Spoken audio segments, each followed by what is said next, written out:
a fairly new one.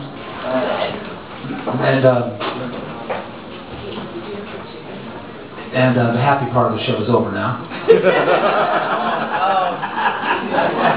Bring it!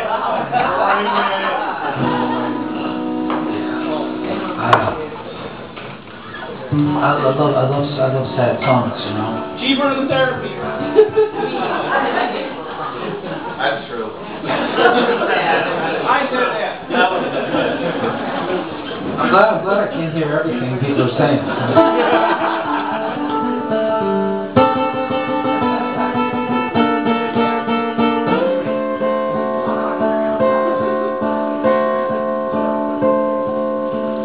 I mean, you know, just to give a small slice of life here. I met Mike. I met him in the park when I was 9 years old. I was watching a fight. You know, and Joe's brother. really? No, it's me. It was Joe's brother. It was Joe's brother. He was winning. Joe's brother was winning, and there was like adults everywhere, and they weren't breaking it up. You know what I mean? Like adults could see what was going on. It was weird. You know, that's life in the neighborhood. You know, and I met Mikey at here at the Chicago Peace Festival.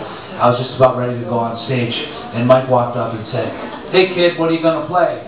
And I told him, "You're gonna have to wait just like everybody else."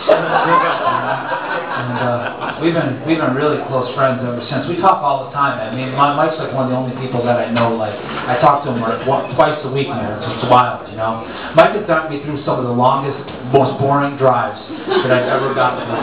Just like, you know, sometimes we talk about like nothing and we just crack each other up. You know, today we drove around Chicago and we talked nothing but smack for over an hour. And, you know, like no time gone by, right? You know, and that's Johnny Sawchuck's little sister there. Last time I saw her, she was answering the door, she was like this big, you know, at the old screen door on the side of the house. No one in the old neighborhood used the front doors. And I love that. That's still something that I really like. And that's Doug Eppersinis' wife right there. And last time I went to Doug's house, Doug's mom's house, I went to the front door, and she opened the front door, and she had the chain still on. You know what I mean? She was like, clank. And I said, "Hey, Mrs. Eppersinis, it's Danny, you remember?" You know? And she said, "Oh, Danny, what's going on?" Doug, come out, play. I said, "I can't find Doug. You know, I don't know where he is. I can't find his phone number. Could you give me his phone number?" She said, "Yeah, I'll give you his phone number. Yeah, it's good to see you," and stuff. And I said, "You could probably let me in if you want." You know? And she'd go close the door and open up the chain and let me in. I went in like, you know, that's what I get for going to the front door, is all I'm saying. I get the chain, you know, like something's wrong. And, what are you, the mailman? Yeah, exactly. Yeah. And, you know, like, all across the room, I went to grade school with Karen and Matt and Andrea back there, and, it was, you know, we were, you know, that's just, you know, I ate a lot of bologna sandwiches. And like, that's my sister's husband, Steve, back there, and I met him the day that she came to pick her up from prom, you know, and, and that's how I feel about my mechanic too. His name's Mr. Chan. He's the shortest man I've ever met in my life. I love that guy. Get you at 10,000 miles. Oh, give me. I had 178 driving back to Chicago. You know, and that's of course my mom and dad back there. And,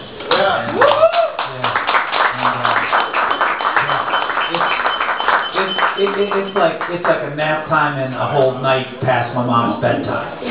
So if she falls asleep, just think of her as the old lady who drove me to school. Yeah, you know, yeah. I cried on the first day of first grade. You know, my mom told me that she'd come and pick me up exactly where she dropped me off. And for some reason I couldn't find my way back there, and I got all screwed up and I started crying like a baby. And the old principal took me to her office, right? And she was so nice, you know. So on the first day of first grade, I went to the principal's office. And it started a long line of dragging my feet to the freaking principal's office. Yeah, a long line. And, you know, I'm talking. Long enough. Christmas tomorrow, don't you? There's comfort in the dead. I'm just talking about people that are gone and that I don't have to deal with anymore. That scolded me so bad. Some people that taught me grade school, I was really uncomfortable with. I find the fact that Mrs. Cassane isn't here to tell me what to do makes me very, very happy. I never wished you'd die.